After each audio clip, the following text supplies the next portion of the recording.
अस्सलाम वालेकुम, good morning. तो कैसे हैं आप सब? आई होप आप सब ठीक ठाक होंगे और अल्लाह का शुक्र है मैं भी बिल्कुल ठीक हूँ। Welcome back to my channel Zeba Tariq official. Welcome back to another vlog. आज के व्लॉग का मैंने आगाज़ किया है दोपहर से, और दोपहर को ज़ोहर की नमाज़ के बाद पहले मैंने पढ़ा था कुरान। और कभी कभी मैं डस्टिंग जो है ना, वो सुबह अगर काम करने में मुझे बहुत ज़्यादा देर हो जाती है, मतलब टाइम लग जाता है, तो फिर डस्टिंग में छोड़ देती हूँ कि चलो डस्टिंग जो है वो दोपहर तक हो जाएगी। तो बस ऐसा ही कुछ सीन यहाँ पर भी हुआ है कि सुबह में काम निपटाते निपटाते मुझे अच्छा खासा टाइम हो गया था और डस्टिंग मेरी रह गई थी। तो बस यहाँ पर जब ज़ोहर की नमाज़ पढ़ के कुरान पढ़ के मैं फ्री हुई थी, तो फिर मैंने सोचा कि यहाँ पर मैं इस टाइम पर डस्टिंग कर लेती हूँ। रोज़ाना डस्टिंग करने के बावजूद रोज़ाना इतनी डस्ट आती है कि मैं बेइंतहा हो गई हूँ परेशान। और जो यहाँ पर मैं थोड़ी बहुत आपके साथ अपनी रूटीन शेयर करूँगी और फिर उसके बाद मैं अपने आज के टॉपिक पर आपसे करूँगी बातें। अच्छा, क्या होता है कि हम लोग बहुत टाइम से कोई चीज़ यूज़ कर रहे होते हैं और हम उसको नोटिस ही नहीं कर पाते कि उसकी क्या कंडीशन हो रही है। तो ऐसे ही कुछ मेरे साथ भी हुआ कि मैं मसाले के जो बॉक्सेस थे काफ़ी टाइम से यूज़ कर रही थी, मैं इनको वॉश नहीं कर पा रही थी। और बस फिर अचानक मेरी नज़र पड़ी तो मुझ पर जो है ना वो भूत सवार हो गया था इनको वॉश करने का, इनको क्लीन करने का। तो यहाँ पर पहले तो मैं इनके जो स्पून्स होते हैं उस पर मैं परमानेंट मार्कर से निशानी लगा रही थी कि वॉश करने के बाद एटलीस्ट थोड़ा बहुत मुझे समझ में आ जाएगा कि कौन सा स्पून किस मसाले का है, तो मैं इजीली उस स्पून को उसी मसाले में डाल दूँगी। स्पून्स आपस में चेंज नहीं होंगे। तो बस यहाँ पर मैं परमानेंट मार्कर से जिस मसाले का स्पून था, जैसे चीनी का जो स्पून था उसके ऊपर मैंने लिख दिया CH, पत्ती का जो स्पून था उसके पीछे मैंने लिख दिया P, और कुटी लाल मिर्च का जो स्पून था उसके ऊपर मैंने लिख दिया KLM। इस तरीके से मैंने निशानियाँ लगा दी थी। और वॉश करने में थोड़ा बहुत तो ये वॉश हो गया था जो मैंने लिखा था, लेकिन फिर भी काफ़ी हद तक जो है वो रह गया था और साफ़ क्लियर मुझे जो है ना वो समझ में आ रहा था, नज़र आ रहा था कि कौन सा स्पून किस मसाले का है। तो इजीली फिर मैंने बाद में इनको ड्राई करके जो स्पून जिस मसाले का था वो उसी के अंदर मैंने डाल दिया था। और अब यहाँ पर मैं किचन में खड़ी हो गई थी इनको बहुत अच्छी तरीके से वॉश करने, क्योंकि वाकई मैंने ख़ुद याद किया कि पता नहीं कितना टाइम हो गया है, आई थिंक 7-8 महीने हो गए हैं मैंने इनको वॉश नहीं किया।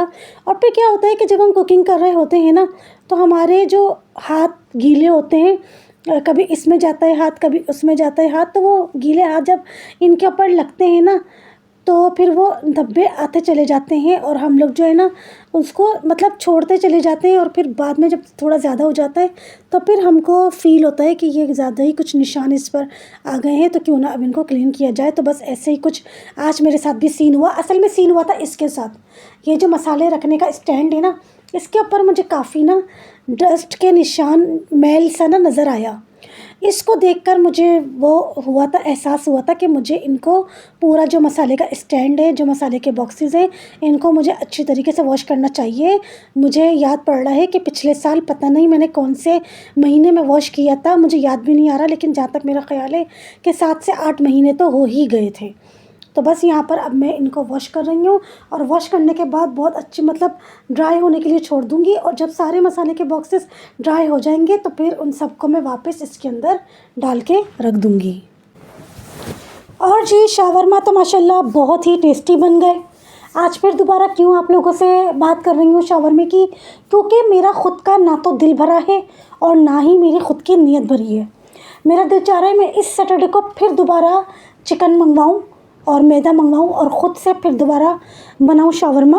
और फ़र्स्ट टाइम जो मैंने बनाया था, जो फ़र्स्ट टाइम 2-3 मिस्टेक्स मुझसे हुई थी, इंशाल्लाह अब इस बार मैं वो मिस्टेक्स नहीं करूँगी। हस्बैंड को तो बहुत ही पसंद आया है। हस्बैंड को तो इतना पसंद आया है कि नेक्स्ट डे जब वो लंच में लेकर गए तो लंच में खाने के बाद मैं अगर यहाँ पे आप लोगों को उनका वॉइस मैसेज सुना सकती, जो उन्होंने वॉइस मैसेज मुझे किया है, तो फिर आप लोगों को यकीन आ जाता कि वाकई शावरमा जो थे वो कितने टेस्टी बने, जो मेरे हस्बैंड ने मुझे नेक्स्ट डे लंच में शावरमा खाने के बाद जो वॉइस मैसेज मुझे करा था। और फिर नेक्स्ट डे मैंने अपने लिए एक शावरमा रोक लिया था, क्योंकि नेक्स्ट डे मेरे हस्बैंड को जाना था दावत में। तो उन्होंने अपने लंच के लिए दाल पकवाई थी और मेरा वो वाली दाल खाने का ज़्यादा दिल नहीं होता, तो इसलिए मैंने अपने लिए शावरमा रख लिया था।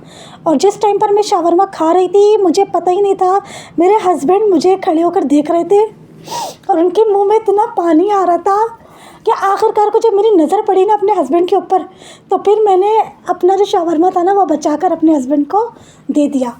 हालांकि वो मना भी कर रहे थे कि नहीं नहीं तुम खाओ तुम खाओ तुम खाओ, लेकिन वो होता है ना कि जब मैं कोई चीज़ बहुत ज़्यादा टेस्टी बना लेती हूँ और मेरे हस्बैंड को जब एक्सट्रीम लेवल की पसंद आ जाती है ना, तो फिर मैं ख़ुद खाने के बजाय मैं अपने हस्बैंड को खुश होकर दे देती हूँ। वो मिसाल है ना, अपने हलक का निवाला भी निकाल कर दे देना, तो बस ऐसे ही कुछ मिसाल मेरी और मेरे हस्बैंड की भी है। जब मेरे हस्बैंड को मेरे हाथ की बनी हुई कोई चीज़ एक्सट्रीम लेवल की पसंद आ जाती है ना, तो समझे मैं अपने हिस्से का भी उठाकर अपने हस्बैंड को दे देती हूँ। और जब मेरे हस्बैंड देखते हैं कि मैं कोई चीज़ बहुत शौक़ से खा पी रही हूँ, तो फिर मेरे हस्बैंड जो है ना वो उस चीज़ को ज़्यादा हाथ नहीं लगाते, वो नहीं खाते पीते, वो मुझे खाने पीने देते हैं। ये हम दोनों की नेचर है, ये हम दोनों की नेचर बन गई है शादी के बाद से। हम दोनों एक दूसरे का इतना ख्याल रखते हैं कि कोई चीज़ हमें ज़्यादा पसंद आ जाए, हम शौक़ से खा रहे हों, तो मेरे हस्बैंड हाथ रोक लेंगे। और जब मैं देखती हूँ कि मेरे हस्बैंड कोई चीज़ मेरे हाथ की बनी हुई शौक़ से खा रहे हैं, तो मैं अपना हाथ थोड़ा सा रोक लेती हूँ, अपने हस्बैंड को दिल भर के और शौक़ से खाने देती हूँ। आज का मेरा टॉपिक है कि मियाँ बीवी को स्पेस एक दूसरे को देना चाहिए। ये भी शादीशुदा ज़िंदगी को कामयाब बनाने के लिए बहुत ज़रूरी है। ये मैं अपना पर्सनल एक्सपीरियंस आप लोगों के साथ शेयर कर रही हूँ। और मैंने बहुत से ऐसे कामयाब कपल होते हैं ना, चाहे वो उनकी लव मैरिज हो या अरेंज मैरिज हो, मैंने उनकी भी लाइफ को देखते हुए जो मैंने नोटिस किया है, मैं उसकी बेस पर भी यहाँ पर आप लोगों से बात कर रही हूँ। मियाँ बीवी को एक दूसरे को स्पेस देने का मतलब ये है कि फॉर एग्ज़ाम्पल आपके हस्बैंड सुबह जॉब पे या जो भी उनकी बिज़नेस की काम की जो सेटिंग है उस पर जब वो जाते हैं और शाम को जब वो थकार के घर आते हैं, ठीक है, घर में वो फ्रेशन अप हो जाते हैं, चाय वगैरह पी लेते हैं, बीवी से बच्चों से बातें वगैरह कर लेते हैं, तो फिर रात को खाना खाने के बाद मैं ये कहती हूँ, मेरा ये एक्सपीरियंस है कि 1-1.5-2 घंटे के लिए दोस्तों में जाना भी ज़रूरी है। क्योंकि देखिए, जो दोस्तों की बात है ना वो बीवी की नहीं, और जो बीवी की बात है वो दोस्तों की नहीं। जो एन्जॉयमेंट, जो मेंटली सुकून बोल लें, रिलैक्सेशन बोल लें, जो दोस्तों के साथ मिलता है वो बीवी के साथ नहीं, और जो बीवी के साथ मिलता है वो दोस्तों के साथ नहीं। तो मैं ये कहती हूँ कि दोस्ती भी ज़रूरी है आदमियों के लिए। वैसे तो मेरे हस्बैंड ने मेरी सारी ही फ्रेंडशिप्स ख़त्म करवा दी हैं, लेकिन मैं यहाँ पर ये भी बात बोल रही हूँ कि औरतों के लिए भी, स्पेशली हाउसवाइफ्स जो कंटिन्यू घर में रहती हैं, मतलब घर के सारे काम में ही बिजी रहती हैं, जो बाहर जॉब नहीं करती, मैं उनकी बात कर रही हूँ कि उनके लिए भी महीने में एक बार हैंग आउट करना ज़रूरी है, गेट टुगेदर करना ज़रूरी है। वैसे तो मेरे हस्बैंड ने मेरी सारी ही फ्रेंडशिप्स ख़त्म करवा दी हैं, लेकिन 3 मेरी फ्रेंड्स हैं जिनसे मेरी अभी भी फ्रेंडशिप है, और कभी कभार हम लोग जो है वो गेट टुगेदर का, हैंग आउट का प्रोग्राम बना लेते हैं। तो हम लोग फिर तारिक रोड डॉल्फिन मॉल चले जाते हैं और वहाँ जाके एंजॉय करके आ जाते हैं। अच्छा, मेरा ख़ुद का भी पर्सनल एक्सपीरियंस है कि महीने में एक बार हाउसवाइफ्स को भी अपनी फ्रेंड्स के साथ, या अगर उनकी फ्रेंड्स नहीं है, उनकी कज़न्स है या कज़न्स नहीं है, तो सिस्टर ऐसी हैं जिनके साथ उनकी फ्रेंडशिप है, तो उनके साथ महीने में एक बार गेट टुगेदर का प्रोग्राम बना लें। इससे थोड़ा सा माइंड फ्रेश हो जाता है, और फिर पूरा महीना जो है ना वो औरतें भी घर में सुकून से दिल लगाकर घर के काम करती हैं और घर को संभालती हैं। वरना फिर घर में रहते रहते, घर के काम करते करते औरतें भी चिड़चिड़ा जाती हैं। तो मर्दों के लिए भी ज़रूरी है कि रात में या हफ्ते में एक बार, जो भी जिसकी जैसी सेटिंग बनती है। मैं यहाँ पर अपनी बात कर रही हूँ कि मेरे हस्बैंड रोज़ाना रात को 10:30 पौने 11 बजे अपने दोस्तों में जाते हैं 1.5-2 घंटे के लिए, और मैं उनको जाने देती हूँ, क्योंकि वो सुबह के गए शाम को आ रहे हैं, बाहर के रोड के ट्रैफिक के मतलब झमेले, फिर वहाँ कंपनी का पूरा दिन स्पेंड करके गुजार के आ रहे हैं। तो थोड़ा सा फ्रेंड्स में जाकर वो लूडो वगैरह खेलते हैं, हंसी मजाक होता है, क्योंकि मर्दों की तो आपको पता है ना कि किस तरीके के हंसी मजाक होते हैं। हम लेडीज़ में तो उस तरीके के हंसी मजाक होते भी नहीं हैं, क्योंकि मेरे हस्बैंड मुझे हर बात बताते हैं। तो वो जो उनका आपस का जो होता है हंसी मजाक होता है, फिर रात में वो लोग होटल पे जाके चाय पीते हैं। मेरे हस्बैंड मुझे ईच एंड एवरीथिंग सब कुछ बताते हैं कि आज किसने क्या बोला, किसने क्या हरकत करी, किसने क्या कहा, किसने क्या नहीं कहा। तो वो जब जिस तरीके से खुश होकर हंस हंस के मुझे बताते हैं ना अपने दोस्तों की बातें, और जो भी वो 1.5-2 घंटा अपने दोस्तों के साथ टाइम स्पेंड करके आते हैं, जब वो पूरी मुझे रोज़ाना की स्टोरी सुनाते हैं और जो खुशी उनके चेहरे पे होती है ना, तो उसको ऑब्ज़र्व करते हुए ना मैं उनको बिल्कुल भी नहीं रोकती। मैं रोज़ाना रात को उनको 1.5-2 घंटे के लिए दोस्तों में जाने देती हूँ, क्योंकि मर्दों की भी मेंटली रिलैक्सेशन के लिए, फ्रेशनेस के लिए ये भी ज़रूरी है। और जहाँ तक रही बात औरतों की, तो देखिए मेरी तो मेरे हस्बैंड ने सारी फ्रेंडशिप ख़त्म करवा दी है। बस 3 मेरी फ्रेंड्स रह गई है, तो उनके साथ मैं रोज़ाना तो गेट टुगेदर नहीं कर सकती, या मैं रोज़ाना उनके घर नहीं जा सकती, या वो रोज़ाना मेरे घर नहीं आ सकती। हाँ, एक मेरी फ्रेंड है, उससे मेरी सैटरडे वाले दिन या संडे वाले दिन बात हो जाती है, और एक फ्रेंड जो है उनसे मेरी 3-4-5 दिन के बाद बात होती है, और एक जो मेरी फ्रेंड है उससे मेरी हाँ चलो रोज़ाना या एक दिन छोड़कर बात हो जाती है फ़ोन पर। लेकिन रोज़ाना हम लोग गेट टुगेदर नहीं कर सकते, या रोज़ाना एक दूसरे के साथ हम लोग 1.5-2 घंटा मिलकर अपने माइंड को फ्रेश नहीं कर सकते। तो इसलिए हमारा ये होता है कि कभी कभी हम लोग कंटिन्यू हर महीने या तो गेट टुगेदर का प्रोग्राम बना लेते हैं, वरना फिर 1-2 महीने का गैप देकर फिर हम लोग गेट टुगेदर का प्रोग्राम बना लेते हैं, जो कि हम लोग बहुत इन्जॉय करते हैं। मैंने काफ़ी दफ़ा आप लोगों को व्लॉग में दिखाया भी है।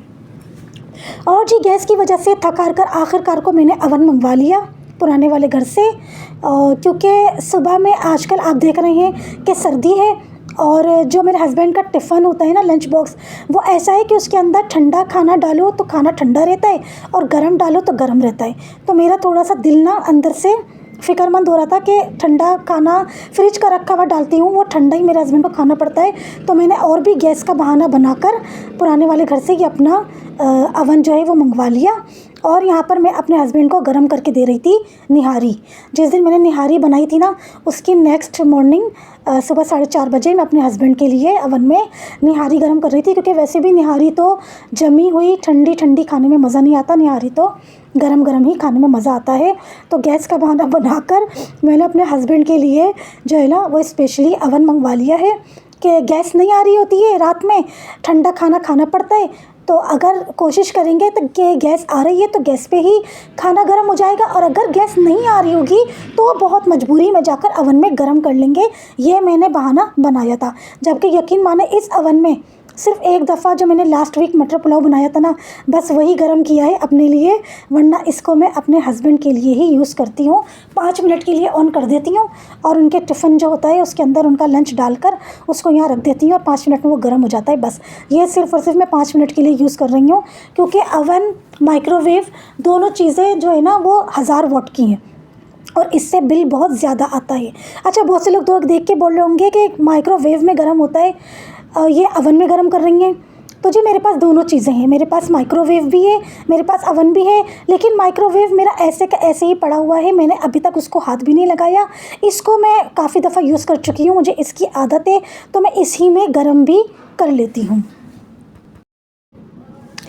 आई होप मेरा आज का व्लॉग भी आप लोगों को अच्छा लगा होगा। अच्छा लगा हो तो लाइक कर दिएगा, चैनल को सब्सक्राइब कर दिएगा, वीडियो को लाइक और शेयर कर दिएगा, एक अच्छा सा कमेंट कर दिएगा मेरी हौसला अफजाई के लिए। आप सब अपना बहुत बहुत ख्याल रखिएगा, हमेशा खुश रहें, शादो आबाद रहें, मुझे भी दुआओं में याद रखिएगा, और मुझे सपोर्ट करते रहिएगा। प्लीज़ मेरे सब्सक्राइबर्स बढ़वाएं, और मेरी वीडियो को फुल वॉच कर लिया करें। वीडियो पर व्यूज़ की भी कोशिश करें कि ज़्यादा से ज़्यादा देखें। तब तक के लिए अल्लाह हाफिज़।